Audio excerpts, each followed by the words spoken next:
'Cause sometimes I be right. Hello! Welcome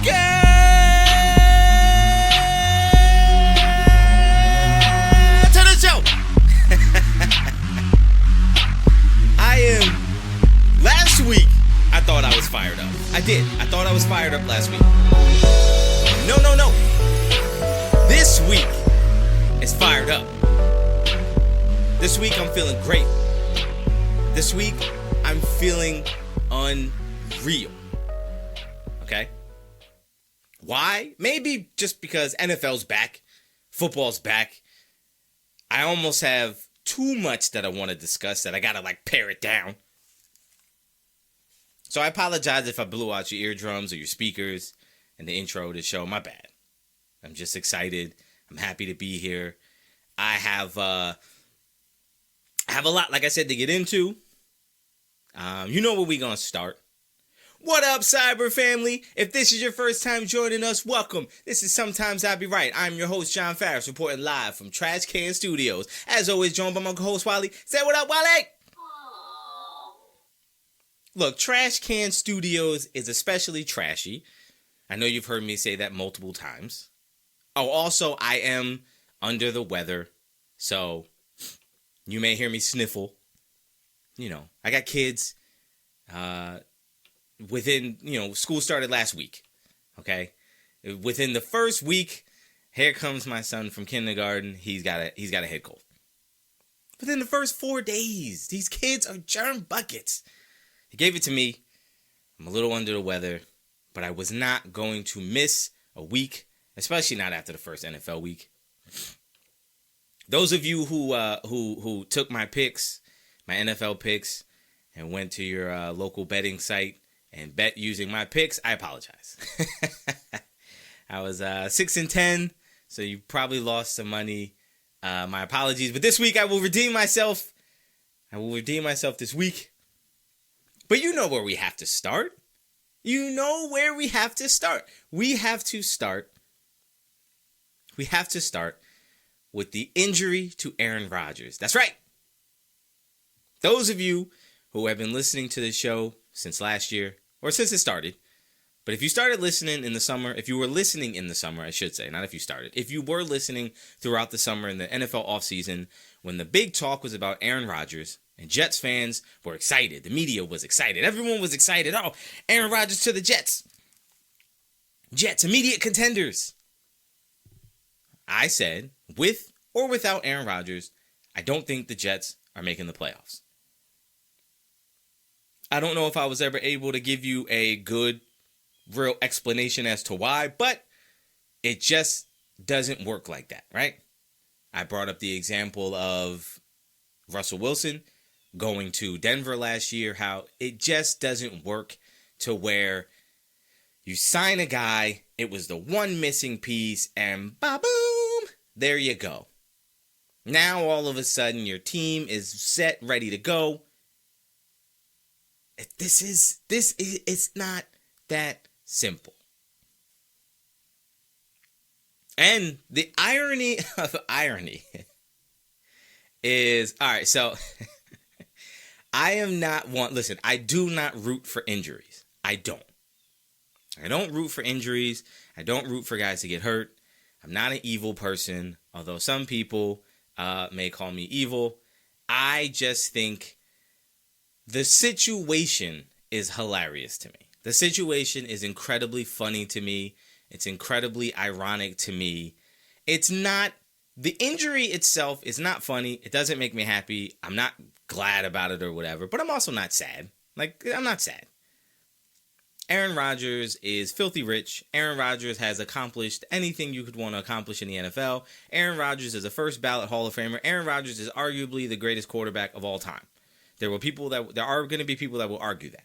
Okay? His stature is solidified. If he tore his Achilles, he's going to get the best medical attention. He's going to get the best rehab. He is set. For him, it's a setback. It's an annoyance. That's it. Okay? So let's stop making it seem like he lost his life or this is the greatest tragedy. It's not. It's an injury. Okay? It's an injury. where if he wants to play football again, he'll bounce back, he'll be fine. But the situation, I can't be the only one who finds it funny. Here's a franchise who has complained for years. Oh, we don't have a quarterback. Oh, we don't have a guy. This is a franchise that praised Mark Sanchez and loved Mark. Back-to-back AFC championship games, man. He's legit. And then he falls apart. And then they kick him out of town. He sucks. Get him out of here. Then you draft Sam Darnold. And people are excited about Sam Darnold. He sucks. Get him out of here. Then they draft Zach Wilson. Oh, we got somebody. Look, this guy could be it. He sucks. Get him out of here. Aaron Rodgers comes to town, and all the Jets fans, oh, this is it. This is going to be amazing. All the media, oh, man. Aaron Rodgers to the Jets. Does that make him a Super Bowl contender? Oh, man, da-da-da-da-da. Aaron Rodgers goes into the darkness retreat. He doesn't know if he wants to continue playing or not. I don't know, guys. I don't know. I need to go into the dark. All of that. All of it. Then they finally make the trade, and then he does the press conference. Oh, he looks great. He looks rejuvenated all offseason long. Jets fans, yeah, Aaron Rodgers, woo! Yeah, the excitement couldn't be bigger. Number 8 jerseys everywhere. 4th play into the game. Crash and burn. It fell apart immediately. And what do you now have to do? Now think about this. Okay, here's why it's funny to me. And this is why my sick, twisted sports brain, this is what I go to. I'm actually rooting for Zach Wilson. Yep, that I'm rooting for him to have a really good year. That's right. I want him to do so good. And then I want him to leave. Get out of town. I want him to be MVP caliber this season and then demand a trade in the offseason and never play for the Jets again. Because here's a guy, okay? Here's a guy who the team clearly replaced. They were talking about trading for Matt Stafford before they traded for Aaron Rodgers. They had multiple guys they were ready to replace Zach Wilson. Hey, Zach, we got Aaron Rodgers. Sit on the bench. All the receivers. Oh, A-Rod, please. Aaron Rodgers. Oh, we got to get Rodgers. Oh, no. Everybody loves Aaron Rodgers. And then Zach Wilson is just like, yeah, go sit for a couple years. And then hopefully you can figure it out. And then, you know, when Aaron's done, then maybe you can get a shot. And 4 plays in, guess who you got to call? You got to look over to Zach Wilson and say, hey, man, we believe in you. It was awkward. It was uncomfortable watching it. You knew. He knows. Those guys don't want him. That franchise doesn't want him. They don't want him. But who do you need now? And then, not only that, but right after the game, who can the Jets call? Who can the Jets get to play quarterback for them? Are they really going to stick it with Zach Wilson? I hope he is phenomenal this year. I don't think he will be. But boy, I hope he does. I hope he does. I hope he's so good this year that the Jets say, maybe we don't want Aaron Rodgers to come back. Maybe we just want to sign Zach Wilson to an extension and keep going. And I hope he says no. No. And now, Jets fans, you were this close. You had so much excitement going into the season, and it's gone. That's what you get. That's what you get for thinking you were going to just get a guy and then all of a sudden be able to, you know what? I don't know why. I don't know why it made me laugh. I just think it's ironic. It's typical of the Jets. This franchise hasn't been able to get things right forever. Drafting Sam Darnold was the right choice. It didn't work out. Drafting Zach Wilson wasn't the worst choice, but it didn't work out. Trading for Aaron Rodgers wasn't a bad choice. It didn't work out. It's just the way this franchise goes. It shit doesn't work out. And I love the fact that this was supposed to be the move. This was supposed to be the year that they break all that bad mojo, that they break all that curse stuff, that they finally get it right. This can't fail, right? This can't fail. Aaron Rodgers, there's no way it fails. And it fell apart immediately. Now let's talk about some compliments, because that team, first of all, the Jets, to win that game, that's a hell of a defense. That defense is legit. That defense is real. And I know I said, hey, you're assuming the defense is going to be just as good or better than it was last year, and it doesn't always work out that way. Hey, week 1, they were phenomenal. Now, part of that is I think Josh Allen played absolutely horrible. Josh Allen looked like trash. If you ask me, if the rumors about him and Haley Steinfeld are true, I think you hang around them Hollywood types and you start messing around with some of that stuff. You know what I'm saying? I'm not saying, I'm just saying you hang out with Hollywood, pop stars and all that stuff. That's a whole different category of people you around. It might take your focus away a little bit. You might come into the season, be a little off. He looked like he was off. But the Jets' defense looked great. The offense didn't look good, but the defense kept them in the game. Special teams made a big play in overtime. Good for them to get that win. Really, really impressive. Really good for them. Really happy for them. It actually was exciting that punt return in overtime by that rookie, Xavier Gibson. Like that's the type of stuff that makes you happy. Even as a hater, even as someone who is rooting for the Jets to miss the playoffs. Just because I said it.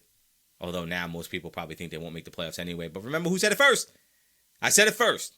They call me crazy. Things happen. And remind you.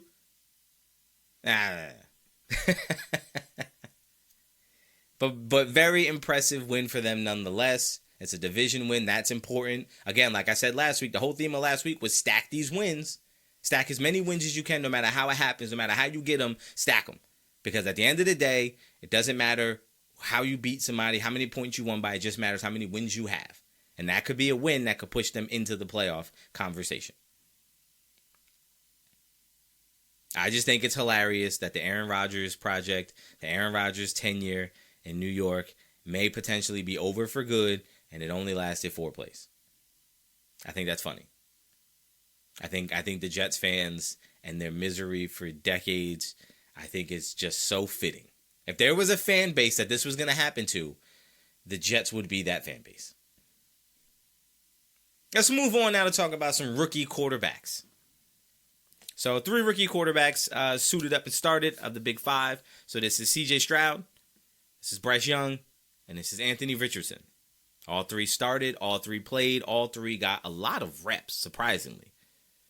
None of these teams seem like they were hesitant to let the quarterback throw the ball, which I think shows you an evolution of the game, how quarterbacks coming into the NFL are much more ready and equipped to play NFL football. How it used to be that the offense you would run in college has nothing like the NFL. And then you go to the NFL and it's a big adjustment. Well, nowadays, a lot of the passing concepts are very much the same across the board. So let's start with Anthony Richardson, who in my mind was the biggest surprise. Now, early in that game, Anthony Richardson looked really good. He looked good. I was surprised. I was looking at it and saying to myself, like, wow, Anthony Richardson might be legit? Was I off? But then you saw later in that game, he looked like exactly what he is. A guy who has supreme talent, a guy who can show you flashes, but a guy who also at the same time, when push comes to shove, when the heat is on, his mechanics will go in the garbage. He will rely too much on his talented arm, and he will make boneheaded plays. He's not ready yet to be a consistent, positive quarterback in the NFL. He's just not ready. I'm not saying he'll never get there. I'm just saying right now he's not ready. He looks to be a guy who's going to need a little bit more work. Now, Bryce Young had a bad day. He did. Bryce Young was the one of these 3 quarterbacks who looked a little bit like, uh-oh. Anthony Richardson in the beginning was, ooh, okay. And then was like, oh, okay, yeah, that's what I expected. Bryce Young is the one guy, though, who looked a little like, uh-oh. We might have some questions. Now, look, it's his first start in the NFL. Again, not making any grand conclusions on any of these guys. But what I'm looking for is, do you look the part? I don't need you to have a great day or a bad day. That doesn't matter. Do you look the part?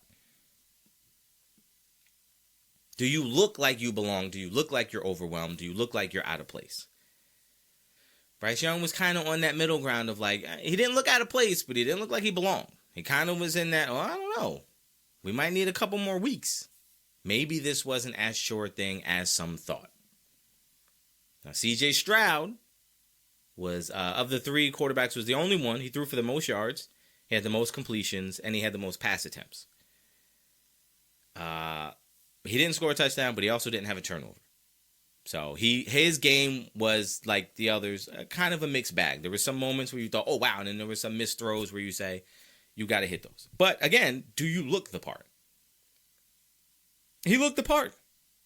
C.J. Stroud looked the part. Early in the game, he looked a little nervous. He looked like it was his first NFL game.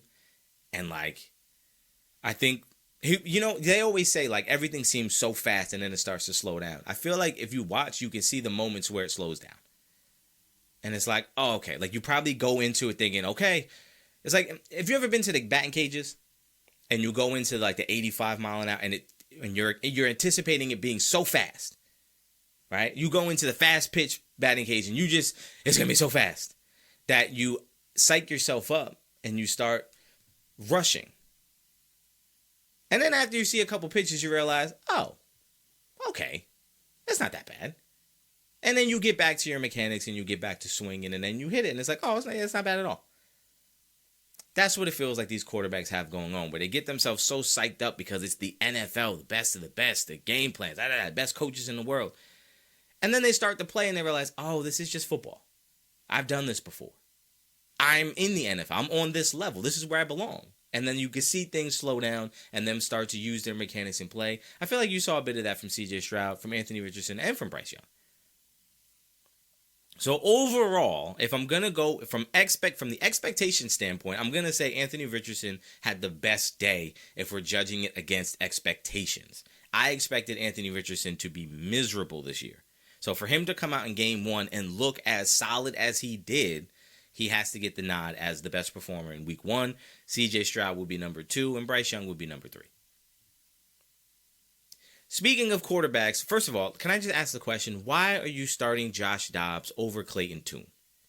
For those of you who watch the S.I.B.R quarterback rankings on my YouTube channel, thank you. Thank you for the support. I know, thank you. I've said that Clayton Tune, I anticipated him being the starter going into the year, which is why he got graded. And Josh Dobbs, I didn't grade or put on the list because I didn't think he would be the starter. And the QB rankings are based on the projected starters for week 1 in the NFL. But I told you if Josh Dobbs was going to start, he's the 32nd and worst quarterback in the league, or the lowest rated. Now, he didn't have a bad day, but my question is Josh Dobbs your future? See, here's my problem with the NFL. Here's my problem. In my mind, it's Super Bowl or bust for everybody. The goal is to win the Super Bowl, correct? Okay, so if we're not going to win a Super Bowl, then the only thing we should be focused on is taking steps towards that, correct? We all are in agreement, right? All right, so if I'm a coach for the Cardinals, I already know I'm not in the Super Bowl conversation. I don't have the roster talent. No, there's no let's not play games. I know it's like, we expect to win every game. I know you do. But if you're being honest, if you're a coach of the Cardinals, you don't think your roster is good enough to go win a Super Bowl. They would have to prove you wrong, and they certainly could. I'm not saying it's not impossible. I'm not saying that you can't look at your team and say, hey, man, we're going to try to win every game. We can get to the Super Bowl. Sure. But the reality is if you're a head football coach, you know if your guy is the guy or not. Nobody thinks Josh Dobbs is leading you to a Super Bowl.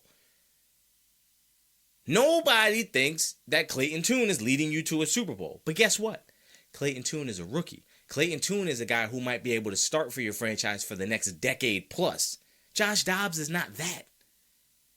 If your guy is Kyler Murray, and when he comes back, he's going to assume the role of starter, then in this time period when he's not there, you don't think you're going to win every game. So why not start the young guy? Because you can either A, find out that you got someone who could be your franchise quarterback, or B, find out you got a good, solid backup and a guy that you want to keep around long term, or C, find out that he's trash and he ain't going to play anyway when Kyler Murray comes back. And you already know what Dobbs is, a solid backup quarterback for a game or two. Why are you taking away from building your potential future to put in a stopgap? For what? It's a waste of time for everybody, Josh Dobbs included. He has no chance of being your quarterback going forward. Josh Dobbs is not better than Kyler Murray under any planet, under any circumstances. I don't care. No one's starting Josh Dobbs over Kyler Murray. So as soon as Kyler Murray comes back, guess where Josh Dobbs is going? To the bench.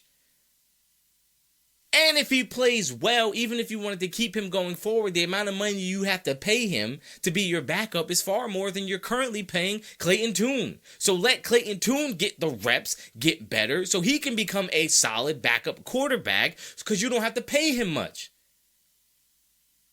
I just don't understand the thinking. You're not, you know what? I'm not doing this. I'm moving on. But I just think it's completely asinine that they would start Josh Dobbs over Clayton Tune because Josh Dobbs is not in any potential future plans for the Cardinals. I want to talk about Jordan Love. Now that I'm all fired up, I want to talk about Jordan Love. Coming into the year, there's a lot of knocks and a lot of hate for Jordan Love.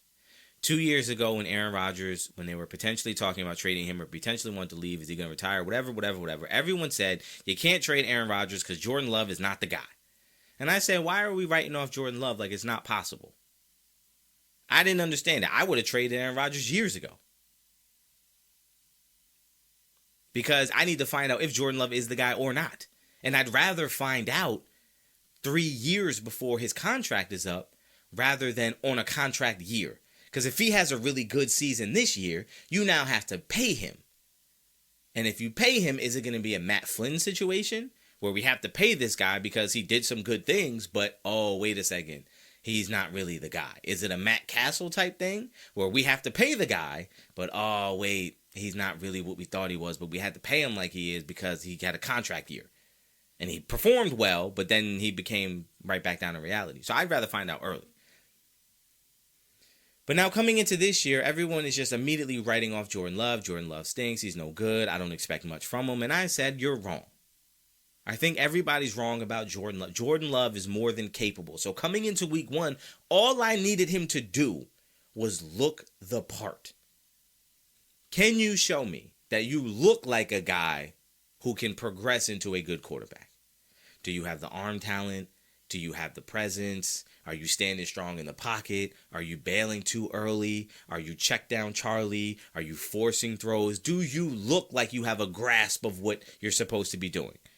15 of 27, 245 yards, 3 touchdowns, no picks.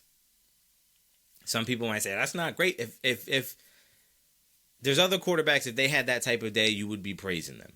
Now, I'm not going to praise him for the day he had. I'm going to praise him for the way it looked. He looks like the quarterback there. He looks like he knows what he's doing. He looks like he knows the game plan. He looks like he knows his role. Looks like he's not trying to force anything. He's not trying to be anything he isn't. He's playing football. He is the guy. After a week 1 performance, I feel very confident. I feel even more sure in my stance. He's going to have a good, solid year. He's not going to be the problem in Green Bay. Whatever happens to them this year, he's not going to be the problem. He's not going to hold them back. He looks the part. And that's all you had to do. So I think, I know people are saying, I'm not buying in yet. I'm not buying in yet. You don't have to buy in. There's nothing to buy into. You've never seen him play this much before. You've never had the opportunity to see how he plays in back-to-back weeks. Hey, what are you going to do when you've been the starter for 4 straight games and now you're in game 5? How are you going to look in week 6, 7 of the NFL season? As opposed to you come in for 1 start and then we have to judge what you would be. Everybody gets better. Which segues us perfectly into, you think Joe Burrow is going to look this bad week 2? You think next week Joe Burrow is going to be 14 of 31 for 82 yards? That was awful. That was pitiful. And for me personally, coming off of naming him number 1 quarterback in the NFL in the S.I.B.R rankings for the 2nd straight year, to have that performance, bro, you making me look bad. But that's still my guy. So the Joe Burrow thing is interesting because he's coming off of a massive contract. Okay? So he got a 5-year, $275 million contract extension. He's got $146.5 million guaranteed at signing. Now, here's the thing. I got a message. I won't say from who. I'm not going to say no names. But I got a message immediately saying Joe Burrow's contract is so much more than what and guarantees than what Lamar Jackson was asking for. You think he's far better than Lamar Jackson? Look, here's the thing. Number one, you know how I feel about this contract stuff where it's like, oh, next man up needs to be the highest paid. I think that's crap. I think the NFL owners need to knock that out right now. I'm not paying you more than the guy that got paid last year simply because you're a free agent now. So the market is now that. No. Hear me. No. Because if Zach Wilson's up for a contract, do we think Zach Wilson needs to set the new quarterback market? No. Joe Burrow has come into Cincinnati, and from the moment he stepped on the field, that's a Super Bowl contender every single year that he's there. Every single year, they are competing for a division title. They are competing in AFC title games. They are going to the Super Bowl. Every year. Pencil it in. Start of the season. That's the pencil sound. Cincinnati's going to be in the conversation at the end of the year. That's what you got with Joe Burrow. Every single time. And what he does best is not something that's going to erode in the next 5 years. His ability to pass the ball, his accuracy, his touch, his command of the offense, that's not going to go away in 5 years. That's only something that's going to get better with time. Lamar Jackson's best thing he does is the threat of running. In 5 years, when he's a little older, a little banged up, it's going to be gone. I compare Lamar Jackson a lot to Cam Newton in the sense that Cam Newton was able to throw the ball. Cam Newton, everyone would say he throws the ball way better than he gets credit for. He did. But it wasn't what he did best. What he did best was escape the pocket, run around with the ball, make plays with his legs. That's what made him so great. That's what led him to an MVP season, just like Lamar Jackson. And what we saw with Cam Newton over time is once that skill, once that ability started to break down and erode, and he had to now rely more on strictly his passing ability, and teams didn't no longer have to worry he's going to beat us with his legs, you started to see the reality of what Cam is. A middle-of-the-road, average passer who had incredible physical gifts. That's what Lamar Jackson is. I'm not going to pay you more than every other quarterback in the NFL simply because you're the next guy up. You're not as good as Patrick Mahomes, so I'm not paying you more than that. I don't care what Deshaun Watson got. You're not as good as the top guy in the NFL. I'm not going to pay you like you're the top guy because you're not. I'm not mad at Joe Burrow's contract. He got paid like the top guy because in my brain he is. Because he's the only guy. If you put him on Kansas City, do you think Kansas City doesn't win those Super Bowls? If you put him in Baltimore, you don't think Baltimore wins? If you put him in Miami, you don't think Miami wins? What team are you putting Joe Burrow on that you think that they're not going to win with Joe Burrow? He can go any team in the NFL and be a winner. He's that good. You can't put Lamar Jackson on any team in the NFL and guarantee yourself a winner. So you want to pay him like the top guy? He is the top guy. So he should get paid like it. Now, when Daniel Jones comes up for contract talk, no, I'm not paying you like a top guy. I'm not paying you like a top 10 guy, because you're not. You're going to get paid based on where you are. I'm not paying you as the top guy simply because quarterback's important, bruh. Quarterback's important. No, you get paid based on what I think you're going to do and where I think your standing is as an NFL quarterback. Dak Prescott is overpaid. He's paid like a top guy, and he's not. Tua is going to end up being overpaid. He's going to get paid like a top guy, and he's not. Deshaun Watson's overpaid. So no, don't come to me with that nonsense about, oh, Joe Burrow gets so much money. You think he deserves it? He's been injured too. Yeah, but his injuries are injuries that are coming within the context of the game. You still trust that in 15 years, I would bet money that Joe Burrow could still be productive using his best attribute? I can't say the same for some other guys, especially a guy like Lamar Jackson, who at no point in his life ever had to rely strictly on sit in the pocket and deliver passes. Never in his life did he have to rely on that. Never in his life did that have to be option one, sit back and pass. His was always, go play football. You're the best athlete on the field. I think if I'm paying you for what I think you're going to do going forward, and this is what I said, going forward, if I'm paying you that money, I have to take back the thing you do best. Your biggest threat, I have to pull back on because I need to make sure you're available because of the contract I'm giving you. If I take away your best asset, then you're no longer qualified to get that contract. Because I took away the best thing you had. You want to know who this happened to? Dak Prescott. Dak Prescott was lethal when he was running and moving around. Guess what? He got hurt. He no longer wants to run. Now he has to sit in the pocket and deliver. Guess what his weakest attribute is? His ability to drop back and pass consistently. Everyone says, oh, what happened to Dak Prescott? Is he overrated? No. He's just being forced to tinker and try to improve his weakest skill. And what you get is inconsistency. I know what I'm talking about. Joe Burrow deserves the money because Joe Burrow is the best quarterback in the NFL. Patrick Mahomes deserves the money because Patrick Mahomes is in the conversation for best quarterback in the NFL. I think that Justin Herbert deserves the money because Justin Herbert is one of the best quarterbacks in the NFL. Justin Herbert is a guy who has the most passing yards in the first 3 seasons of a career ever. And he's been working with trash offensive coordinators. Like, he's a guy that produces. He's a guy that you believe you can win with. He's a guy that you believe if he continues to get better, how good can he be? He can deliver throws that other people can't.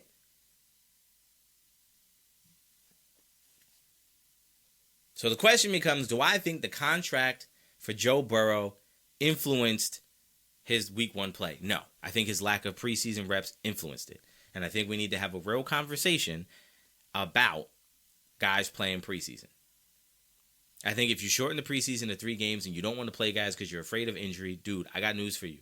Not playing in the preseason and not getting injured in the preseason doesn't mean you're not going to get injured in the regular season. The only way to get better at football is to play. I don't think these guys should be sitting out entire games. You should play the first quarter. So the first game of the preseason should be the first quarter. The second game of the preseason should be the first half. And the third game of the preseason, you should play at least 3 quarters. Especially your starting quarterback. Especially. Because week 1 in the NFL now has become a glorified preseason game. Week 1 in the NFL is pretty much what used to be the third preseason game where they called it the dress rehearsal. Right? So, like, now, these guys are basically getting their rhythm in the first week. And then week 2, you start to see the real games happen. So you saw a lot of bad performances in week 1. A lot of off throws, a lot of missed things. Because it's basically preseason. And now week 2 and week 3, you start to see things crystallize and get clearer and, you know. So I think they need to play in the preseason.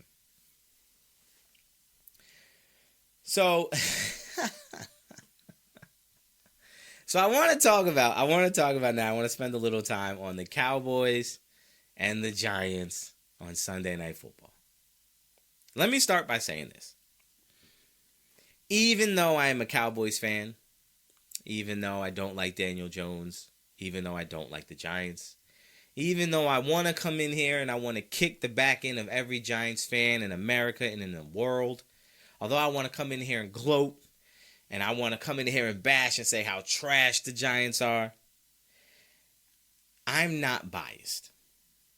The one thing, the greatest thing that has come from me doing this sports show, from doing this podcast, from doing the YouTube, is it has taken away my blind fandom.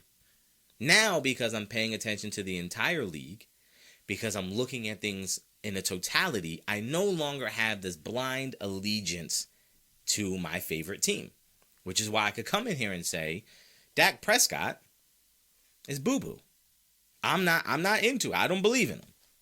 Even though that's my quarterback. It's my quarterback. Even though that's the guy I got to root for, and I'm rooting for him, I don't believe in him because I'm not blinded by my fandom. I can say, watching that game Sunday, you really can't take anything from it. I can't take anything. I can't judge the Giants off of it, and I can't praise the Cowboys off of it. Because that was one of the most laughable games I've ever seen. Literally, not even joking, not exaggerating, every single thing went the Cowboys' way. So much, there were moments in that game where it felt like it was raining harder when the Giants had the ball, and then the rain would stop when the Cowboys had the ball.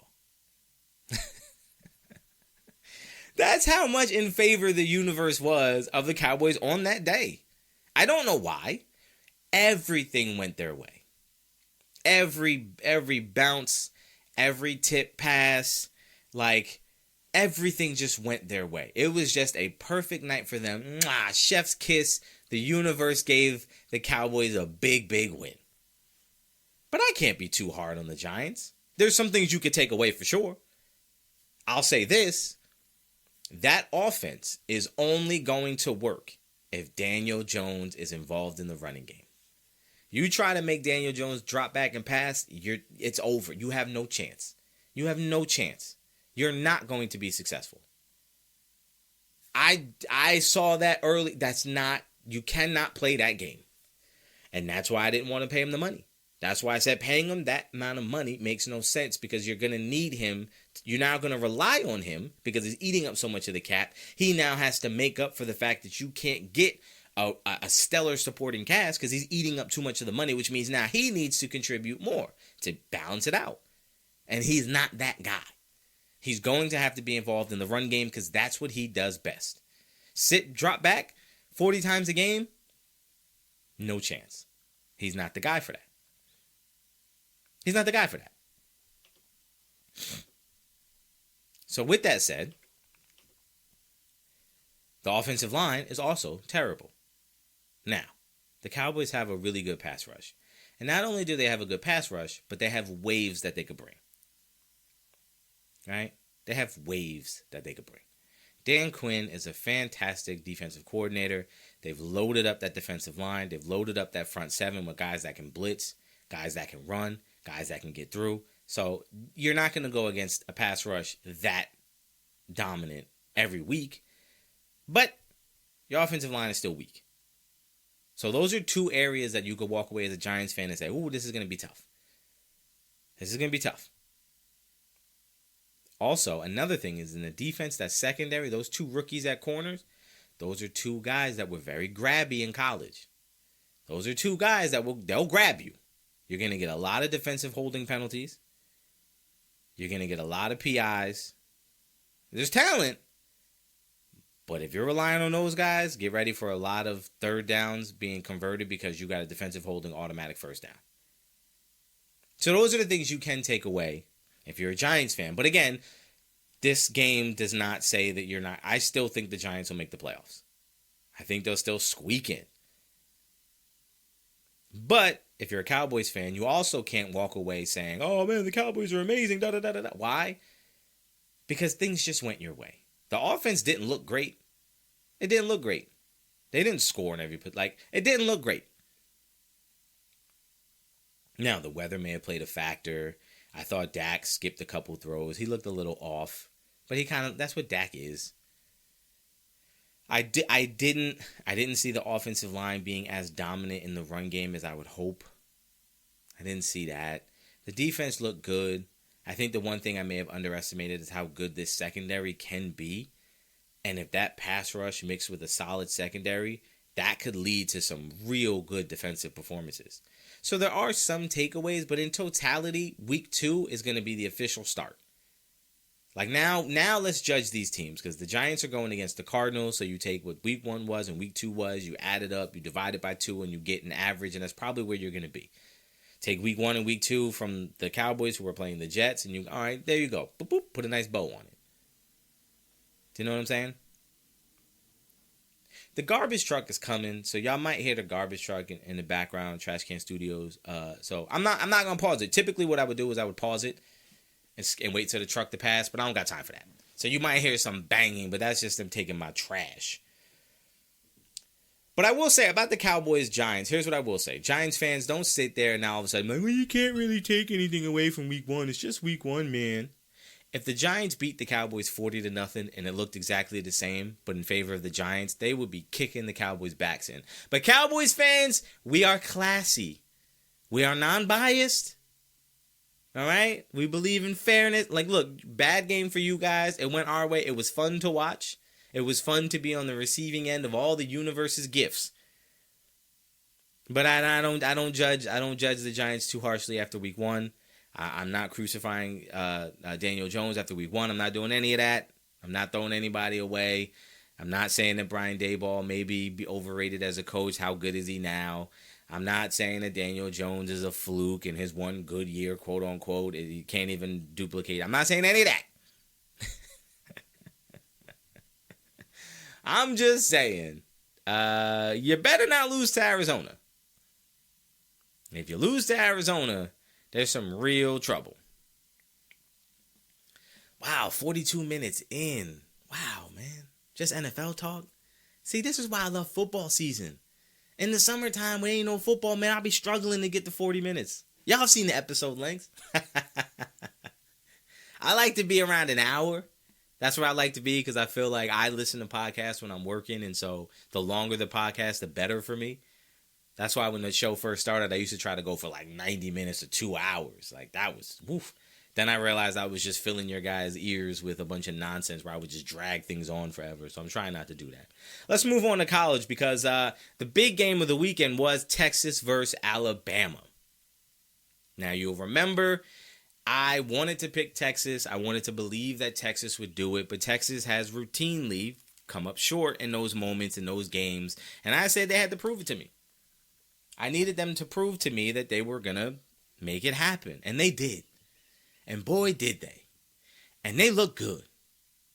And I'm going to tell you, man, what does it mean? It means that Texas now is in the driver's seat to say, we can now move forward and be in a real conversation for title contenders. And now going forward, we have now erased, we have cleansed the spirits. We have cleansed the locker rooms, the culture, the school, the whole university, the families. We've gotten rid of those demons on our back that say we cannot do it. Now, we will fall short of expectations. They've cleansed all that. Now, go play football. Now you don't have no pressure of, oh man, can we win the big one? You just did it on the road, no less. Now going forward, people will believe in you. I will believe in them. Now I can pick them now in any game strictly based on what I think they would do and not have to worry about, oh yeah, but that monkey's on their back. I don't have to worry about that. They shook them off. Ain't no apes here. They are free, clean, free. That's right. Texas is always a team that I like. There's always something about them that I root for. That, you know what it is? They end up in situations where they're playing teams that I hate. Like, I hate Alabama. Did I ever tell you why I hate Alabama? Like, look. So, see, some people, you might think that I hate Alabama because they were winning a lot and I'm just a hater. You would think I hate Alabama because they got trash uniforms. You would think I hate Alabama because Saban is great or whatever. No, that's not true. It's actually much more petty than that. It's actually much more stupid than that. But like, I just hold on to that hate because, you know, you can't let go of the hate. You got to hate. I actually hate Alabama. If I've never told this story, then here we go. If I have told this story before, I apologize. But there's always new listeners, so maybe somebody's hearing this for the first time. Maybe I never told the story. I don't know. So the story goes that when after high school, I was dating a girl, right? I was dating a girl in high school. We both graduated. She went off to college. You know, I didn't, right? I was supposed to. I got into college, y'all. Don't try to play me. Don't try to play me. I got into college. I was going to go to a fine arts college, Columbia College in Chicago. All right, look it up. A really good fine arts college. I was going to be majoring in music business, minoring in audio recording technology. Don't play with me. I got accepted. Got the acceptance letter. I probably still have it somewhere. Maybe I might have thrown it away probably. Anyway, so she went out to college and me and her broke up. Things happen. No big deal. So we split. So her new boyfriend. So out of nowhere one night I get this call. This has nothing to do with sports. So I get this call from a random number. And I answer it because I'm like, whatever. Like, I was young. You know, when you're young, you answer the phone all the time. Now, I don't. If it's an unknown number or if it's a number I don't know, I'm not answering. You ain't that. Somebody, no, I'm not answering. Y'all know what I'm talking about. So I was young, so I answered. And all of a sudden, it's this dude like, yo, who's this? Who's this? I didn't call you. You called me. Who's this? So he tells me who it is. I said, oh, hey, I'm so-and-so. And, you know, he said he was the girl's boyfriend or whatever. He said, you was calling my girl? I said, no, I haven't talked to her in forever. At this point, it had been, like, literally, it had been, like, months since me and her had last spoke. So I was like, nah, I didn't call at all. Like, what? I don't have your number. Why would I call? Why would I call you? And he was saying, I'm just returning your phone call. I said, I never called you, but I don't know who you are. I didn't know this number. Like, why would I call this number? So he hangs up. So then he calls back. Same number calls back. I'm like, yo, something must be up. But I'm thinking maybe it's her now who's using his phone to say, hey, my bad. Like, sorry about that, whatever. So I'm like, all right, let me pick up the phone and be whatever. He gets back on the phone and tells me to stop calling his girl. I said, bro, I never called your girl. You called me again for the second time. Look at your phone. You've never seen an incoming call from my number. So me and him get into it. Right? Me and him start arguing. So he starts saying, I'll be back to Jersey visiting her, whatever, blah, blah, blah. I'll see you. Yeah, go ahead, see me. And you know where I'll be. Right? So at the time, me and the girl went to the same church still, because when I met her, she was going to church, so I started going to this church. So once she went away to school, I wanted to continue to go to church, and this was a church I'd already been going to, so I just kept going, right? So I said, look, you know what church I'm going to be at on Sunday, I'll be right there. And the phrase I kept saying to him was, I'm going to smack you in church and apologize to Jesus later. So in my mind, you know, 19-year-old me, I'm thinking I'm super fly. I'll fight you in church, whatever, blah, blah, blah. So she calls me after that, and then she's yelling at me, telling me, why would you call him and start these problems, blah, blah, blah. And I'm mad because I didn't call him and start no problems. So this guy coincidentally happens to be from Alabama. Now, in my younger years, for that reason, anytime I saw Alabama on TV, it just reminded me of the time that this dude called me randomly trying to fight me and trying to make me seem chump. So ever since then, I've hated Alabama. Now, as a 36-year-old, that story just becomes funny to me, because had he actually come to Jersey and had we actually been face to face, I honestly don't have no problem with the guy. I don't know this guy. Why would I fight you? Now, if I seen him, I would shake his hand, laugh, and say, my bad for saying all that. I was talking crazy to you, but I don't even know you. That's super disrespectful. My bad. No beef. I got no beef with Alabama. But in the back of my brain, I keep saying, well, I have to continue to dislike Alabama because I've set the precedent. I hate Alabama. I'll never root for them. Because an Alabama resident called me and tried to chump me. That's story time with John. Yes. For those of you who are wondering, if we had ever come face to face at that time, I 100% would have thrown punches. I may have lost. I don't know this guy. I don't know how big he is. I have no idea. He sounded pretty grown. All right. I feel like I still had my kid voice. I feel like I didn't have my man voice yet. So I was still probably like very high pitched at the time. And his voice was very deep. He said he was about that. And I didn't talk that way, but I said I was about that too.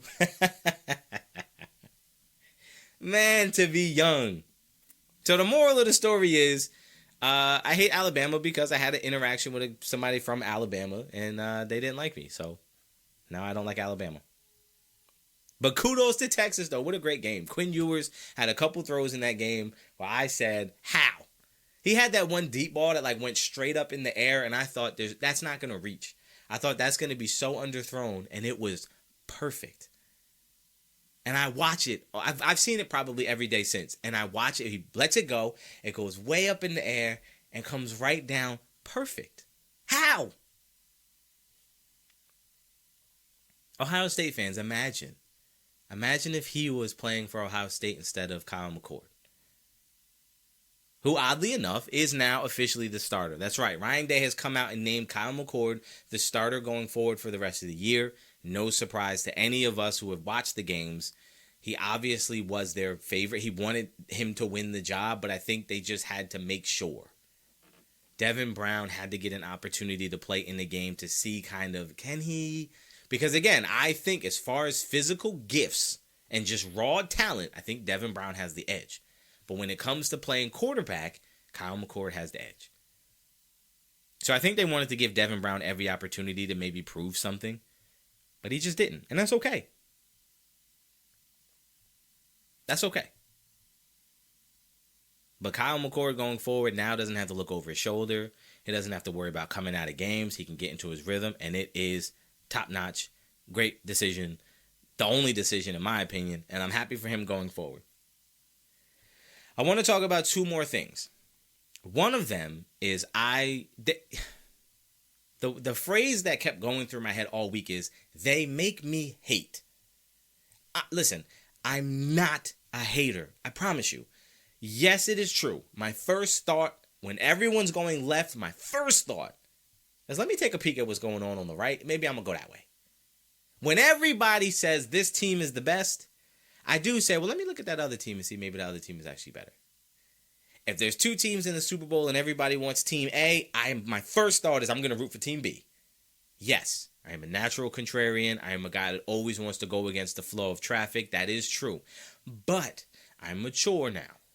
In my younger days, I would just go for the other one just because. I'm the same one who thought Robert Guerrero, the GOAT, was going to beat Floyd Mayweather. You couldn't convince me he wasn't. Hey, this is going to be the upset of the century. Oh, this is going to be the greatest. Yeah, that's me. That's who I was in my younger days. Now, I'm mature. I'm grown. So believe me when I tell you, I don't want to hate. My first instinct might be to hate, and then I immediately check that. I look at the facts and the information, and then I make a smart, mature decision. But when it comes to Caleb Williams, boy, y'all make me want to hate. Oh, y'all push me into the hate. I saw a headline that said, Caleb Williams is the best quarterback in college football, and it's not even close. Not even close? Not even close. See? See, it's the wording. It's the wording. You could say he's the best quarterback in college football, and it's obvious. No problem with that statement. Caleb Williams is far and away the best quarterback in college football. Not even mad at that. But when you say, and it's not even close, that hate, it's like the hate just, hate. You just make me want to hate. Why? Because Caleb Williams hasn't done a damn thing so far this season that you wouldn't expect him to do. Bump the numbers. Forget the numbers. How about this number? They've played 3 games. Their opponent's record combined is 2-5. 2-5. They ain't played no damn body. He ain't played not a tough game yet. If you going into the season, what you think they was gonna do against these teams? San Jose State, did you think that was gonna be close? Nevada, did you think that was gonna be close? Stanford, did you think that was gonna be close? To say he's the best quarterback in college football and it's not even close, pull up the numbers. He has 3 more passing touchdowns than Shedeur Sanders. Is that close? Is that close? Hold up. Is that close? I'm waiting. Do we think? Listen, Caleb Williams what this is. Let me bring it back to reality. Now my hate has come out. Okay, you make me want to hate. They bring the hate out of me when I didn't want to do it. I didn't want to hate, but they drew it out of me. So now I go back to making rational decisions. Yes, Caleb Williams is having a fantastic year so far. Yes, Caleb Williams is putting up the best stats of any quarterback right now. Yes. Why? Because cupcake schedule so far. Hasn't played any tough games yet. Hasn't played any of the teams you feel like would put up any bit of a threat against that offense yet, right? Hasn't played any good defenses yet, right? Okay, fair. So if you want to say he's the best quarterback in college football, I'm not even going to argue that. He might be. But here's the problem with Caleb Williams and me. Caleb Williams will make all of the flashy plays. Caleb Williams will make plays where he will run around. Watch all the highlights this year. You want to know one thing you're going to notice? That's it. He's got 900 minutes in the pocket. He's running around. He's going in circles. He's backing up. He's inching forward. He's going to the left. He's going to the right. Ain't no pressure. No pressure on the quarter. He's got all day to sit back there and do what? Find an open receiver. Why are they open? Because everybody tells you if you protect the quarterback, no defender can guard someone for 5 seconds. It ain't happening. And Caleb Williams receivers have 10 seconds to get open. Do you think he's going to find somebody? Do you think he's going to find an open receiver? You're damn right he will. This isn't hate. This is just put it in perspective. I like Caleb Williams. I have my doubts. I have concerns. Why? Because Caleb Williams in college football gets away with using his pure God-given talent. Caleb Williams relies on his talent to get by right now because he's super talented. Caleb Williams makes all the flashy plays, all the Patrick Mahomes sidearm, weird angles, falling down throws. Look at that deep throw. Look at that throw on the run. All of those plays he makes. But what happened when they went against Utah last year in the Pac-12 championship game? What happened when he went against a top-notch defense that was gearing and clicking everything towards him? What happened in that game? He didn't look that great, did he? Did he? Put him in the NFL right now. You think he's going to go do what he's doing in college in the NFL right now? You think he's going to be able to play that? You think he's going to be able to play this way in the NFL? Pump the brakes on he's the best and it's not even close. Pump the brakes on all that. Caleb Williams is really good. But there's a lot of quarterbacks in the country right now that are playing and have played tougher games. You know what? Hold up. See, now y'all making me mad. This is what I be talking about. Y'all make me hate. I don't want to hate. I like Caleb Williams. I like the dude. So let me pull this up. So if you want to know what I'm doing, okay, breaking the fourth wall, I'm pulling up Caleb. I'm going to pull up Caleb Williams stats. Okay, so let's go to the box score. Let's go to USC. Let's pull up Caleb Williams. All right, now Caleb Williams, okay, on this year, he is 55 of 70. That's fantastic. 78.6% completion percentage. Fantastic. 878 yards. Fantastic. 12.5 yards on average. Fantastic. 12 touchdowns. No picks. Fantastic. A QB rating of 240.5. I thought 158 was the best. He's having a fantastic year. No hate. But in the first 3 games, if you were going to bet, do you think this is what Caleb Williams would look like? Everyone would say, yeah, that's about what I'd expect. I'm not really surprised by that. But now let's look at somebody else. Let's pull up somebody else to see a comparison. Because, he's the best by far. He's the best by far. Right? The best. Not even close. Oh, check this out. 48 of 64. 75% completion percentage. 731 yards. 11.4 yards per attempt. 10 touchdowns. No interceptions. A QB rating of 222.5. Is that close? You have 2 more touchdowns. Is that close? You have completed a few more passes. Is that close? You've also thrown a few more passes. Is that close? Your completion percentage, mine, 75. Yours, 78. Is that close? You know who that quarterback is that's putting up those numbers? 10 touchdowns, no picks. You know who that quarterback is? Yep, that's Sam Hartman for Notre Dame. there's a lot of quarterbacks in this country right now, 3 games in, that are playing very well. To say that he's the best and it's not even close is asinine. You just praising. You're getting caught up in the highlights. You're getting caught up in the whole, oh, yeah, look how great he is. Look at this throw. Yeah, he ran around for 15 seconds and then threw the ball to a wide open receiver in the end zone. And we're praising him like, look, who can do that? Every damn quarterback in the country can do that. Every single one can run around in a circle for 15 minutes and throw it to an open guy in the end zone. You want to know why? Because ain't no cornerback able to cover for 15 seconds. That's why they want to get a pass rush, so we don't have to cover very long. Caleb Williams is really good. Caleb Williams is probably leading the Heisman race right now because of the stats, quote unquote. But the reality is, come on now. Stop overblowing everything he's done so far. Let's see what he does when he starts going against the better teams. Let's see what he does when he plays an actual good team. Fair? Now, if he goes out there and he just dominates everybody, then, hey, conversation over. He's the best. But for right now, bruh, chill. I want to talk about 2 more things. One of them is not important at all, and the other one to me is very important. So let's start with the not important one. So LeBron apparently is working behind the scenes and putting together an Olympic team and getting all of the top NBA players together, and they're going to put together this crazy team for the Paris Olympics. Oh, God. Can I ask a question? I almost cursed. Who cares? Who cares? At this point, who cares about the Olympics? Not the Olympics as a whole. Who cares? Who cares that the USA is going to put together another dream team? Who cares? Who cares?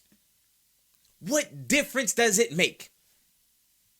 Okay, if winning the gold is so important, then why do we never use it in the GOAT conversation?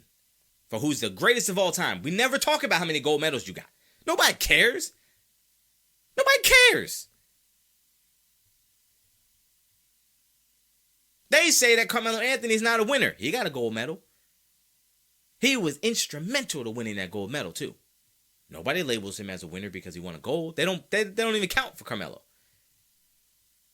Let me ask you a question. If LeBron does put this team together, does anyone think they won't win the gold? No, we all agree they will win the gold, right? They should and they would. And if they do, should I be impressed that they won the gold? Or should I be like, nah, of course they won the gold. That's the best players in the world. So what the hell does it matter? Why is this a story? Oh, because LeBron did it? LeBron, go ahead. Get all your boys together. Put together a super team and go win. And then you win. And then what? You want credit for winning? Bruh. And some people will say, yeah, but if they lose, it'll be a story, right? Yes, because them losing is like, how? How could they lose? You know what that would be the equivalent to? It'd be the equivalent of me getting me and my friends together, and we go play 5-on-5 basketball against my son's friends because they're 5 years old. And if a group of 5-year-olds beat a bunch of grown men in basketball, the question will be, holy hell, how? But if a group of grown men go beat a bunch of 5-year-olds in basketball, you don't need to hear about it because you would say, yeah, duh. So if the greatest basketball players in the world go form one team and beat the rest of the world, you would say, yeah, of course. But if they lose, you would say, whoa, how did they lose? That's interesting. How did that team with those players lose to that other team with those guys we never heard of? Ta-da! It's not crazy. You didn't defy expectations. You didn't overcome expectations by winning the gold. The first Dream Team was such a story because it was the first time NBA players were playing in the Olympics. It was the Dream Team, and they won by 1,000 points. That's why that was a story.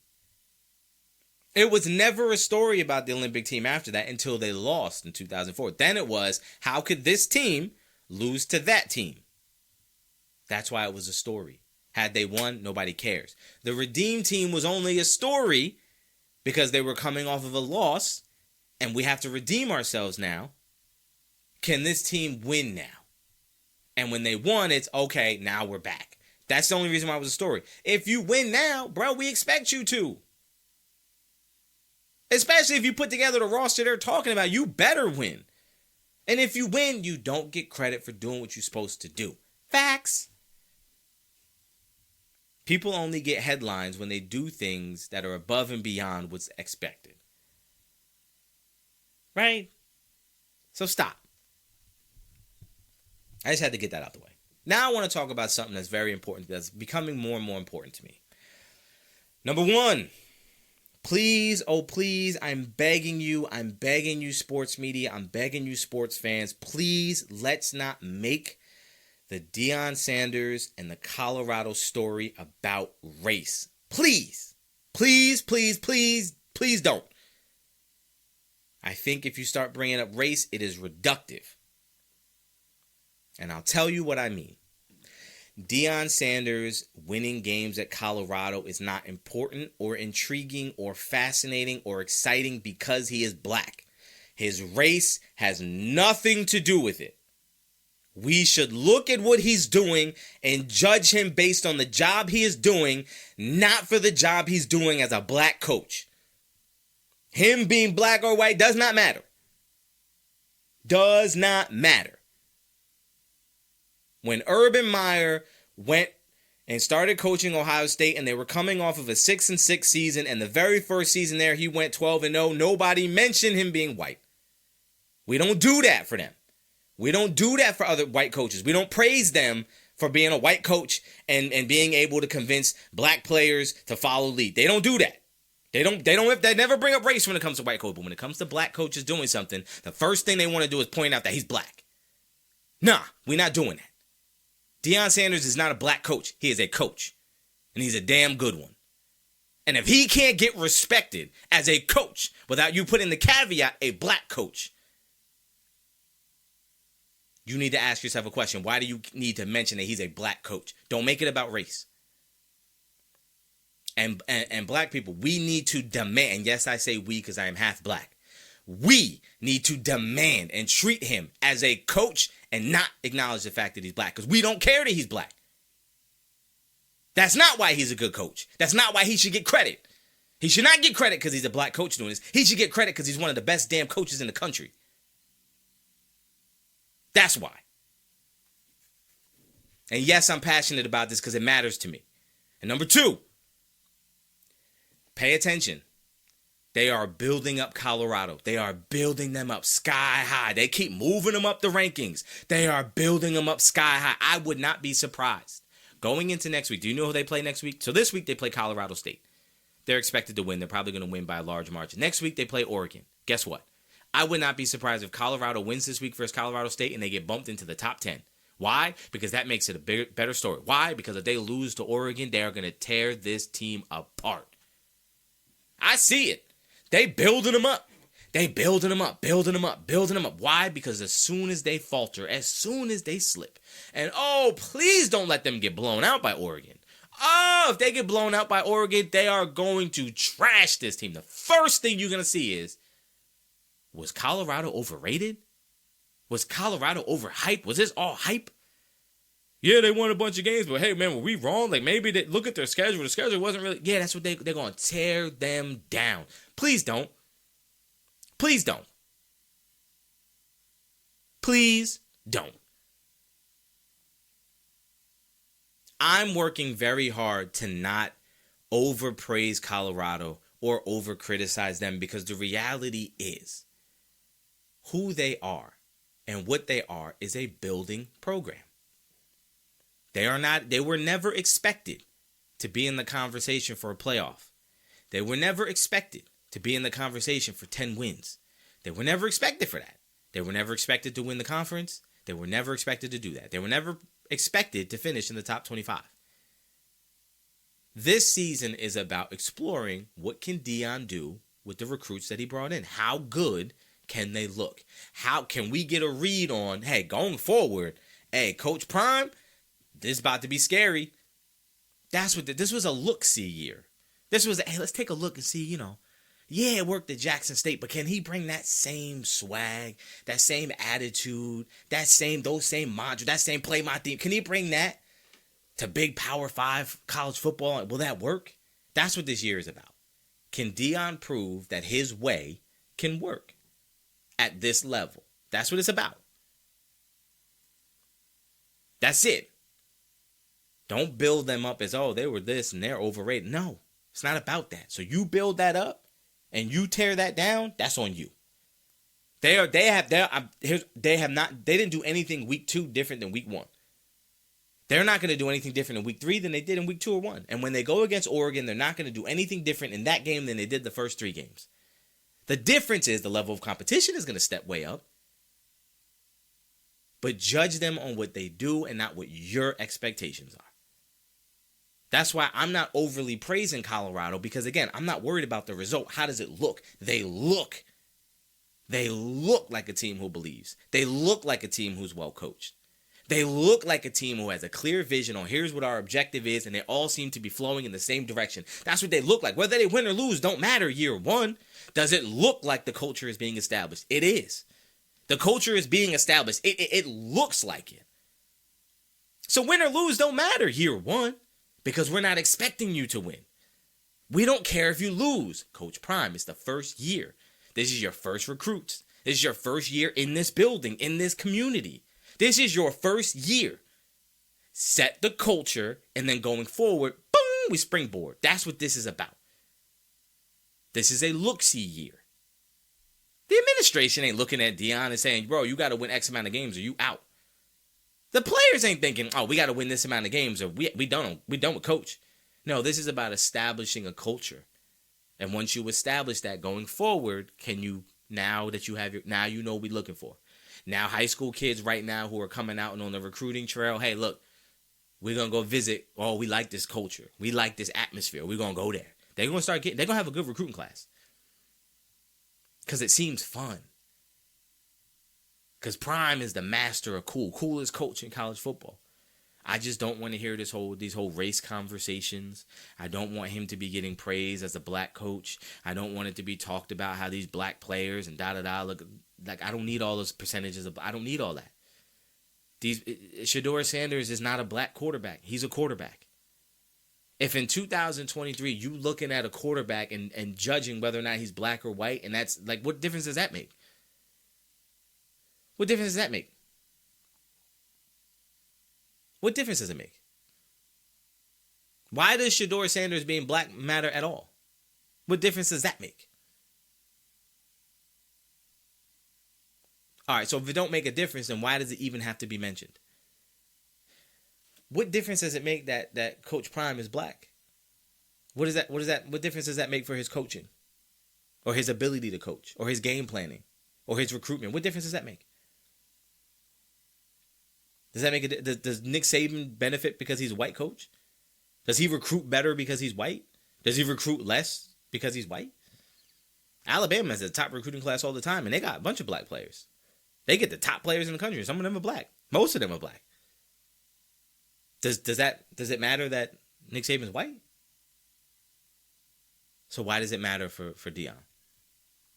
Why does it have to be mentioned that he's black? See, I think part of the problem is we're judging guys and looking at guys based on race instead of looking at it just based on ability. If you look at Colorado and you think, man, that's a really good job. That's a great black head coach. Like, that for me is a qualifier. You're not saying he's a great head coach. You're saying he's a great black head coach. So is he a great coach or not? Oh, he's only great on the black coach scale. He's the best black head coach. Like, what? I didn't like when Bleacher Report, I think it was Bleacher Report, put out that it was 14 black starting quarterbacks in the NFL, the most all time, on week 1. Why are we mentioning that these quarterbacks are black? Why? What difference does that make? And I know some people say, well, you got to acknowledge it because there was a time period. We out of that. There's not that time period no more. When you look up on your TV screen and you see a black quarterback, are you like, whoa, it's that black quarterback? When you look up on your TV and you see a black head coach, you say, whoa, they got a black coach? Does that happen for y'all still? Y'all still think like that? No, you don't. S.I.B.R family, you don't think that way.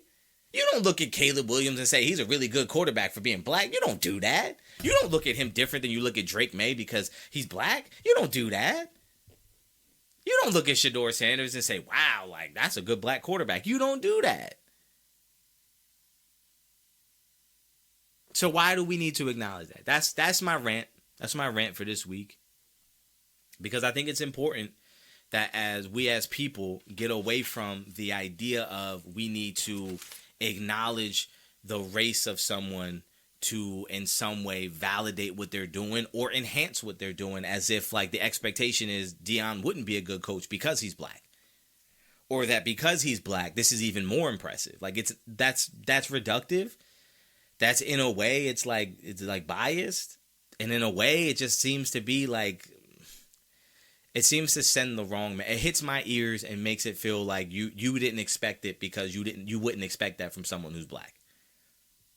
And that sounds to me like that's not the message we need to be passing. Is we should credit him for being black and being able to do this, because his ability to do it has nothing related to the color of his skin. Nothing. And if Deion was white, he would be cool as hell too. He's not cool because he's black. He's not cool because he's from the hood. He's not cool because of where no, he's cool. Joe Burrow is cool as hell too. There's a lot of cool people. Has nothing to do with race, and we need not do that.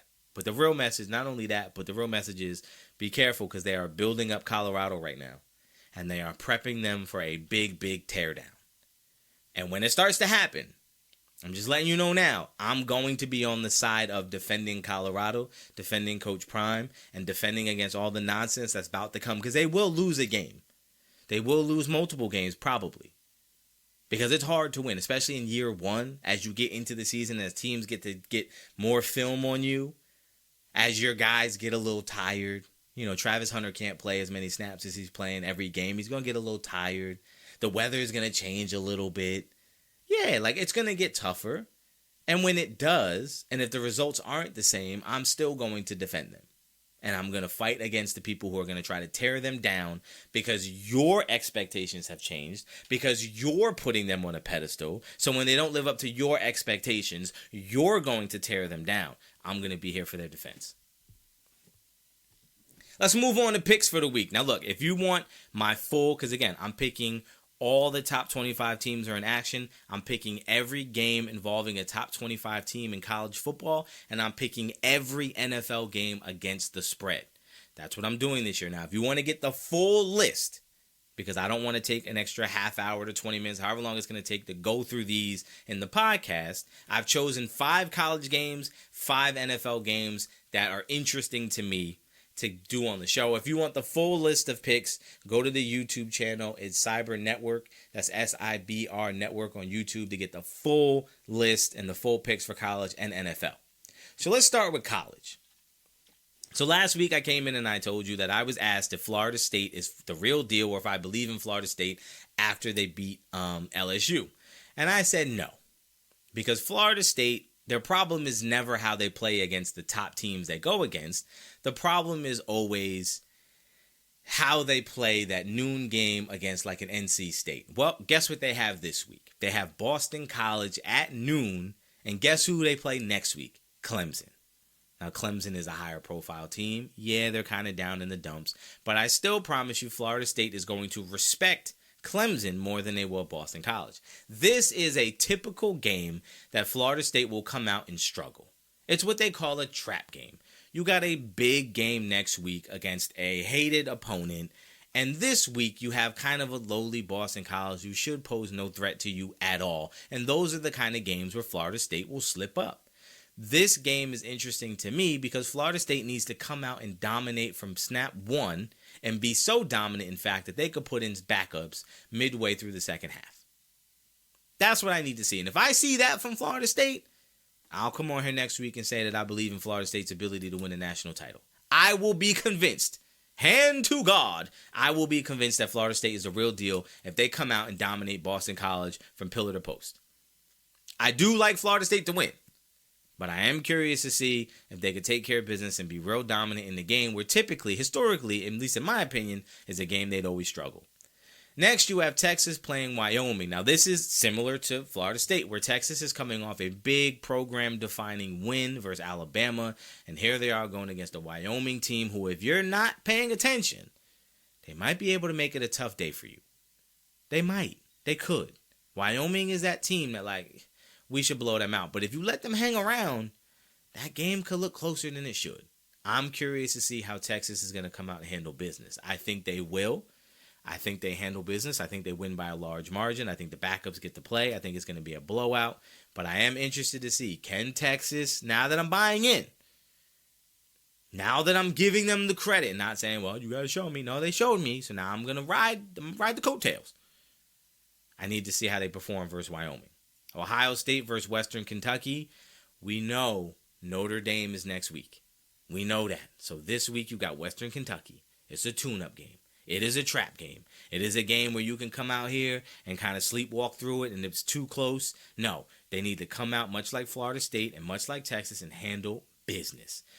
Use this game as a scrimmage for Notre Dame. Come out and dominate. Dominate from beginning to end. That's what I need to see from Ohio State. I like Ohio State to win. I need them to dominate. Tennessee versus Florida, for me, is interesting because I want to pick Florida. I want to say that Florida is going to win. Florida, for whatever reason, is a team that I always feel like is more competitive than they should be. The games are always more competitive than you would think. Tennessee at number 11. I don't know how I feel about Milton. I don't really trust him. I think this is a game where Florida might be able to take advantage of that, but I don't know. I'm going to go with Tennessee, but this game is interesting. This, for me, is one to watch. If there were going to be one upset this week, this is that one. And the last game I'm interested in is Oregon versus Hawaii, because Oregon has Colorado next week at home. And Hawaii should not pose any threat for Oregon. But is Oregon looking ahead to the Colorado game? Are they looking ahead, or are they going to sit there and focus and take care of business against Hawaii? We're going to have to find out. I do like Oregon to take care of Hawaii, but it is interesting because, again, are you looking forward to Colorado and potentially going to slip up against Hawaii? Moving on to the NFL, we got a couple games that interest me. Number one is the Packers -1.5 versus the Falcons. I'm taking the Packers to cover because I am a believer in Jordan Love. I think he's going to continue to get better each week and have a really good year. So I like the Packers to win, cover the 1.5. You got Bills -9.5 versus the Raiders. Now, I know the Bills got embarrassed in week 1.